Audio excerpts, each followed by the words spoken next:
নমস্কার বন্ধুরা, নাকাশিপাড়া জমিদার বাড়ি তৃতীয় পর্বে সবাইকে স্বাগত। এই পর্বে আমরা জানব তৎকালীন জমিদারদের জীবনযাত্রা এবং মন্দির সংক্রান্ত বিষয়ে। যদি জানতে চান ভিডিওটি শেষ পর্যন্ত দেখুন।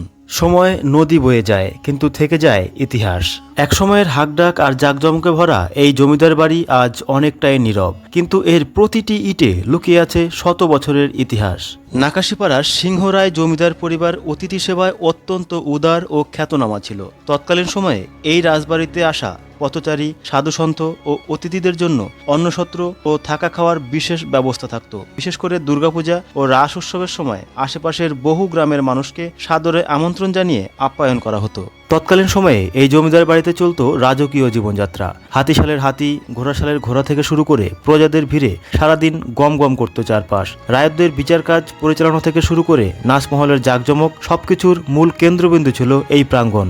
শোনা যায় তৎকালীন সময়ে দুর্গাপূজা ও রাস উৎসবের দিনে এই মন্দির প্রাঙ্গণে বসত আলোর রোশনাই আর সানাইয়ের সুর। রাজপরিবারের সদস্যরা ছাড়াও এলাকার সব মানুষ একসাথে মেতে উঠতেন এই ধর্মীয় উৎসবে। আজ হয়তো সেই রাজকীয় আভিজাত্য আর নেই, নোনা ধরা দেওয়ালে লেগে আছে শুধুই স্মৃতি। পেজটি সাবস্ক্রাইব অথবা ফলো করুন।